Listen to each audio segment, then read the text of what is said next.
राजधानी दिल्ली में पुरानी गाड़ियों को लेकर विवाद छिड़ गया है। पुरानी गाड़ियों को पेट्रोल पंप पे ईंधन ना देने वाला जो फरमान था उसे वापस तो ले लिया गया, लेकिन अब लोग तरह तरह से जानकारी जुटा रहे हैं कि पुरानी गाड़ियों का आखिर किया क्या जाए। हम भी आपको ये बताएंगे, साथ ही जरा ये भी समझने की कोशिश करेंगे कि दिल्ली में ये जो नियम लागू किया गया था, क्या इसमें एक प्रॉपर होमवर्क सरकार ने किया था? क्या ये जानने की कोशिश की थी कि दूसरे राज्यों में या फिर दूसरे देशों में पुरानी गाड़ियों को लेकर नियम कैसे बनाए जाते हैं? कहीं ऐसा तो नहीं है कि सिर्फ पुरानी गाड़ी के नाम पर गाड़ियों को स्क्रैप कराना ये एक प्रैक्टिकल समाधान नहीं है और इस तरीके से नई गाड़ियां खरीदाने के लिए लोगों के ऊपर एक दबाव बनाने जैसा नियम है। ये तमाम बातें बहुत ज़रूरी हो जाती हैं और यही वजह है कि राजधानी के व्यापारियों ने ये दावा किया कि आपने जो नियम लागू किया था, जो कार्रवाई की थी, उसकी वजह से तो पुरानी गाड़ियों का मार्केट बिल्कुल डाउन हो गया। 50% तक पुरानी गाड़ियों के दाम में गिरावट आ गई। Chamber of trade and industry के चेयरमैन और ऑटोमोबाइल व्यवसायी ने जानकारी दी कि इस अभियान का असर 60 लाख वाहनों पर पड़ा है और इन कारों के व्यापार में भारी गिरावट आई है। आपको आगे बताएंगे कि विदेशों में क्या नियम है, लेकिन उससे पहले ये समझ लीजिए कि अगर आपके पास पुरानी गाड़ी है तो अच्छी कीमत मिलना बहुत मुश्किल है, क्योंकि 40 से 50% की कमी आ गई है।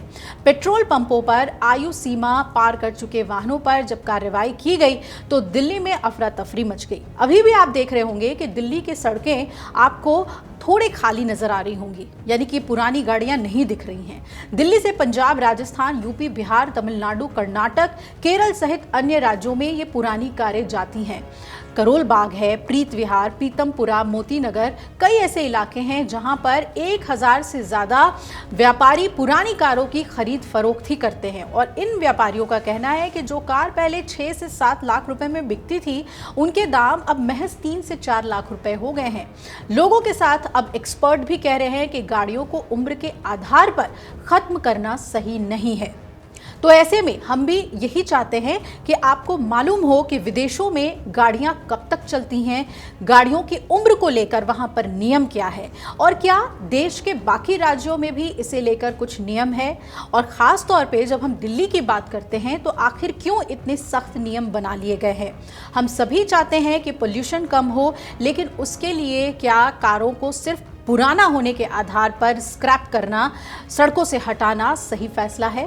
तो आइए आपको उन देशों के बारे में बताते हैं जहां पर पुरानी कार को लेकर नियम बने हुए हैं। सबसे पहले आपको बताते हैं जापान के बारे में।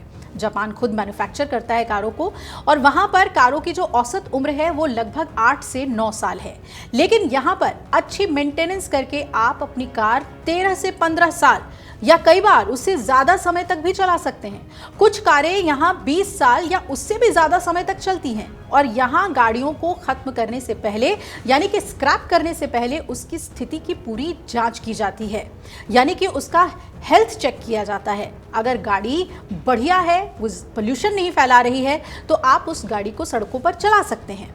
वहीं अब अमेरिका की बात कर लेते हैं। जी हाँ, अमेरिका में कारों की जो औसत उम्र है वो 12.5 साल के करीब है, यानी कि 12 साल 6 महीने।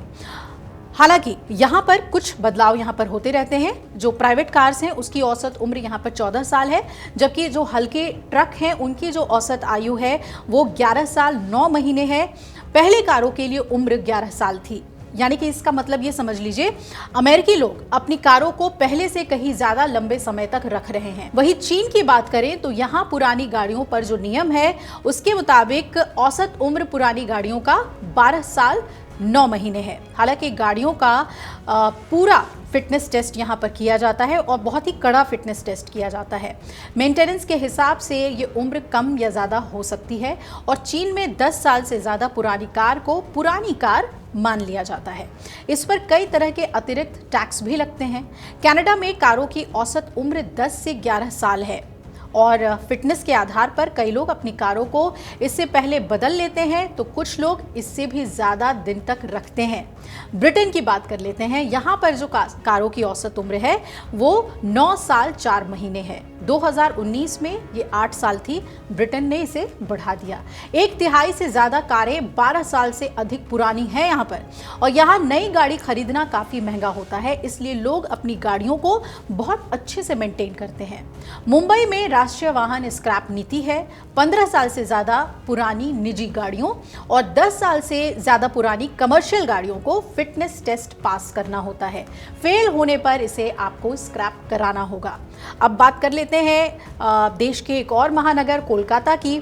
तो कोलकाता और हावड़ा में गाड़ियों की उम्र को लेकर नया नियम प्रस्तावित किया गया है। निजी गाड़ियों के लिए 20 साल की उम्र सीमा का प्रस्ताव दिया गया है और एनजीटी के सामने रखा गया है। अभी ये लागू नहीं हुआ है।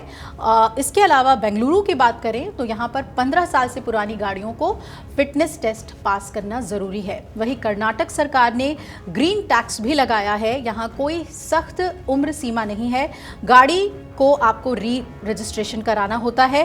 हैदराबाद की बात कर ले तो यहाँ पर 2025 के नए नियम के तहत 15 साल से पुरानी गाड़ियों को फिटनेस टेस्ट पास करना जरूरी है, और अगर गाड़ी फिटनेस टेस्ट फेल कर जाती है तो इसको स्क्रैप कराना पड़ेगा आपको। अहमदाबाद की बात कर लेते हैं। राष्ट्रीय वाहन स्क्रैप नीति के तहत यहाँ पर काम होता है। 15 साल से ज़्यादा पुरानी गाड़ियों को फिटनेस टेस्ट पास करना होता है।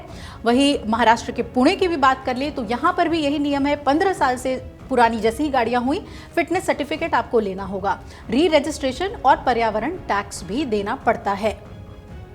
राजस्थान के जयपुर की बात करें तो यहाँ निजी गाड़ियों के लिए राष्ट्रीय नीति लागू है, यानी कि 15 साल से ज़्यादा पुरानी गाड़ियों को फिटनेस टेस्ट पास करना पड़ता है।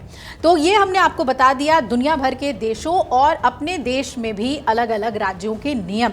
अब दिल्ली की बात करें तो बहुत ही सख्त नियम है। पूरे देश में दिल्ली में सबसे ज़्यादा कड़े नियम लागू किए गए हैं। प्रदूषण को कंट्रोल करने के लिए यहाँ एनजीटी और सुप्रीम कोर्ट ने सख्त नियम बनाए।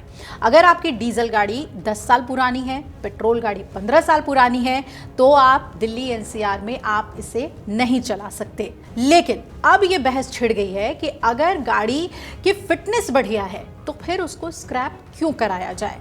और दिल्ली की गाड़ियों को सबसे ज़्यादा बेचा जाता है दूसरे राज्यों में, ख़ासतौर पे वैसी जगहों पर जहाँ पर टूरिस्ट बहुत ज़्यादा आते हैं। तो टूरिज़्म के स्पॉट्स पे जो है दिल्ली की गाड़ियाँ सबसे ज़्यादा बिकती हैं।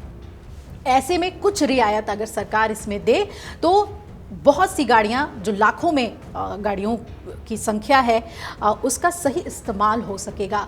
और ये बहस छिड़ गई है कि दिल्ली में और देशों की तरह और राज्यों की तरह फिटनेस टेस्ट पर सरकार जोर क्यों नहीं दे रही है। अब देखना है कि जिस तरीके से फ्यूल ना देने के अपने फरमान को सरकार ने वापस लिया, उसी तरीके से क्या पुरानी गाड़ियों को लेकर जो नीति है सरकार की, उसमें क्या कुछ बदलाव होते हैं, या फिर एक ही रास्ता बचेगा और वो है स्क्रैपिंग का। ये देखना बहुत महत्वपूर्ण है।